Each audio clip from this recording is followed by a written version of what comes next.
Alright, today's pour. I'm actually testing out some colors tonight because I got a commission just this week, and I have somewhat of an idea, and I had a couple of projects I wanted to do anyway in this realm, so this is kind of really fortunate for me.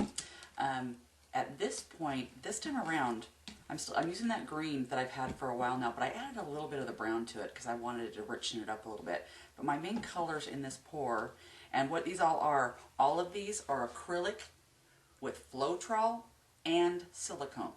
So Floetrol, silicone, and acrylic paint. That's what all of this is right here.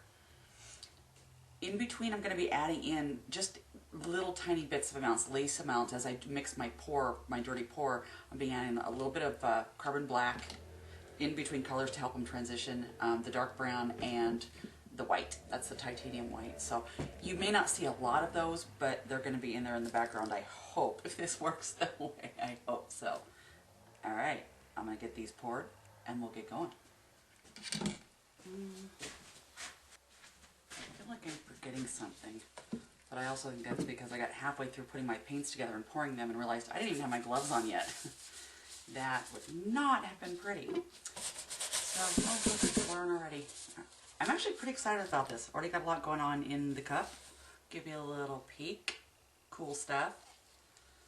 And I have a feeling this brown's going to come out a lot more prominent than I wanted it to, but the art piece wants to be what it wants to be.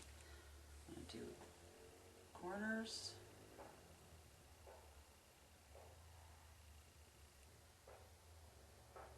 Oops. That was clumsy. Okay. I like to get that over the way that I just do.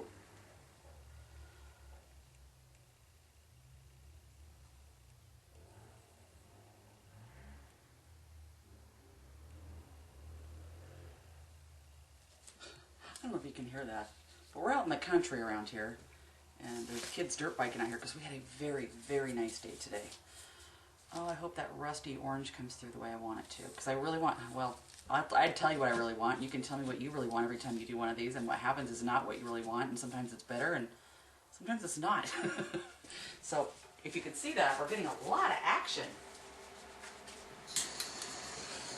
Getting some big sales right away in this. And again, these, other than the brown is the brown is a latex paint. The rest of them are acrylics, and I've got Floetrol and silicone in every single one of them. Get this guy before we even go anywhere. I hate it when my corners come out raw.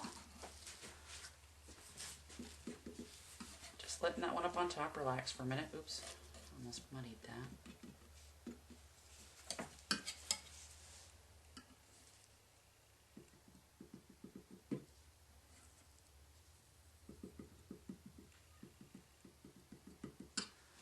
Okay, one more. Oh, that turquoise, that teal turquoise is coming through big time. That's going to be it. Well, blue always, all the blue hues are really strong that way anyway. You don't have to do much to make them take over.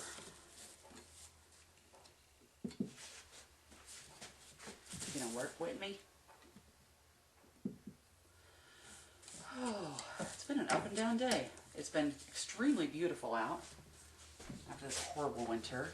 I had a funeral to go to, so that was sad, but it was a nice celebration. And now I'm here, and I've got all the windows to the studio open, keeping my air flowing, and I get to do this, so life's good right now. We're just going to be real easy with it. One thing that I always forget to do that is important to me is once I stop, I always forget to do this, is to go back in and bring it back a little bit. Not all the way down there, but back. Because it's still growing, it's still blooming, it's still selling. Wow. There's a lot of brown in that, but it's really cool. You should see it. Yeah, I put a little bit more white in than I originally intended to. It's funny that this is rocking because I've got my stick pins underneath there and I just checked it for level and everything looked good, but it's not totally level.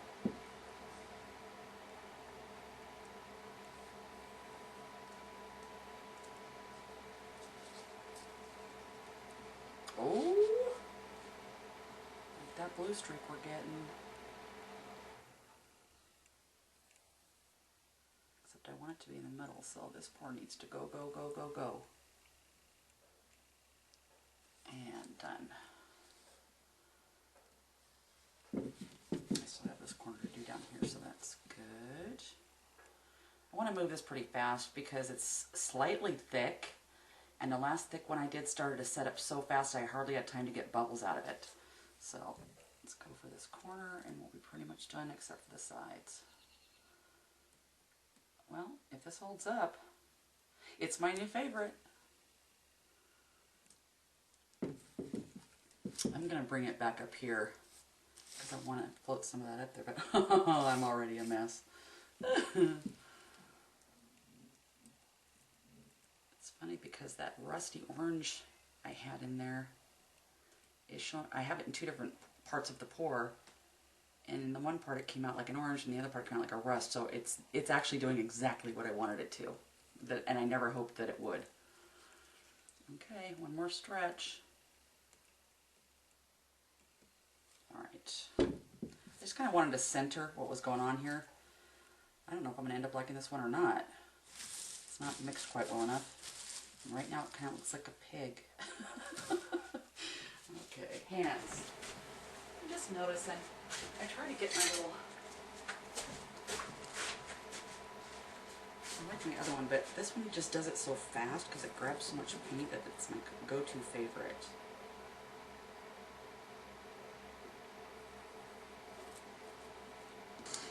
Oops. Every time. There we go. You do it in the right order, it works. Oh, there go the bubbles. There is a lot of bubbles in this one. And like I said, the last one I did that was this thick, I had to jump on it right away for the bubbles because I almost didn't have time to get most of them out. They're really popping out of here though.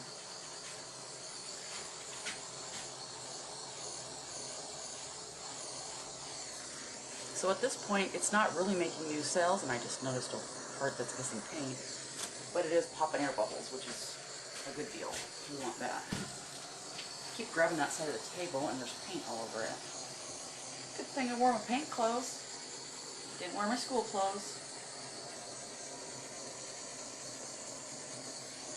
Oh yeah, I'm getting some different stuff, but I'm getting some really cool stuff.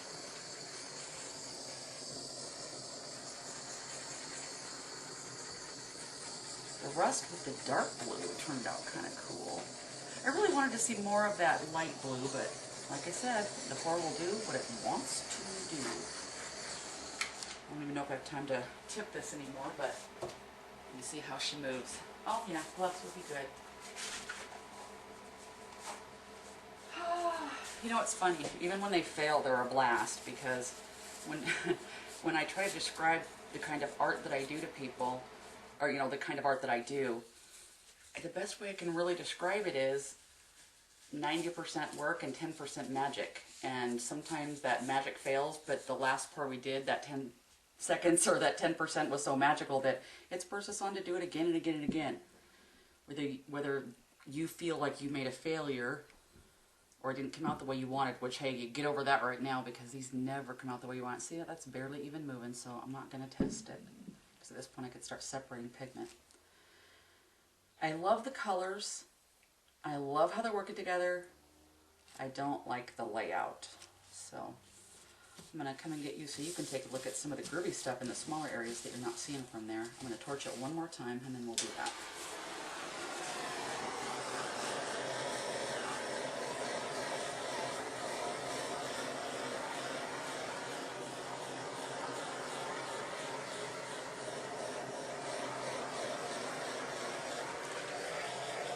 Pulling a lot of bubbles. Oh, and I forgot to cover that area. I need to go do that right now.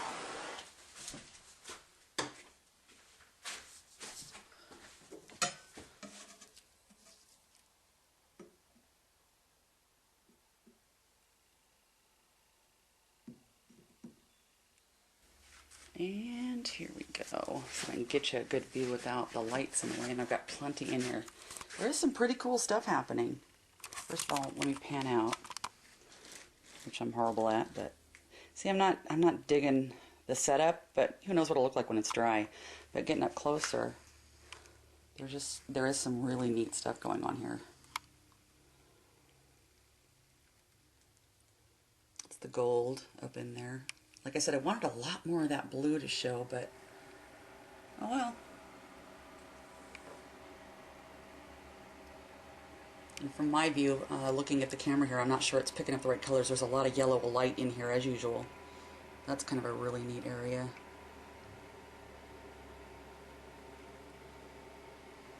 And I'm not unhappy with my choice to throw those dark colors in where I did, to break that up, because it was really bugging me. But again, the position of everything isn't exactly making me totally happy, so I may be pouring over this one or not. We'll have to see. But I'll be right back when it's dry. Okay, I'm back a little sooner than I thought. Because after I did that pour, those areas were just bugging me so bad that, let's go there, that I had to fill them in. So I just went and grabbed my leftover paint and filled in those areas. And it's drying in a way that I think I really like it. So I'll see when it dries. But while I'm not quite sure how I feel about Big Brother here, there's another one that's I'm loving. A little 8x8 that I did on the side with what leftover paint that I had. And so far, if I don't get my camera in the paint, he is cool Madool. There's some really neat stuff going on in this one. It's a mini pour. But if that dries even remotely like that, I'm going to be ecstatic. All the edges are really good. Cells everywhere. I'm really happy with that one. So 1 out of 2 ain't bad, even though I'm not discounting the other one yet. I'm not giving up on them. So when they're both dry, we'll be right back.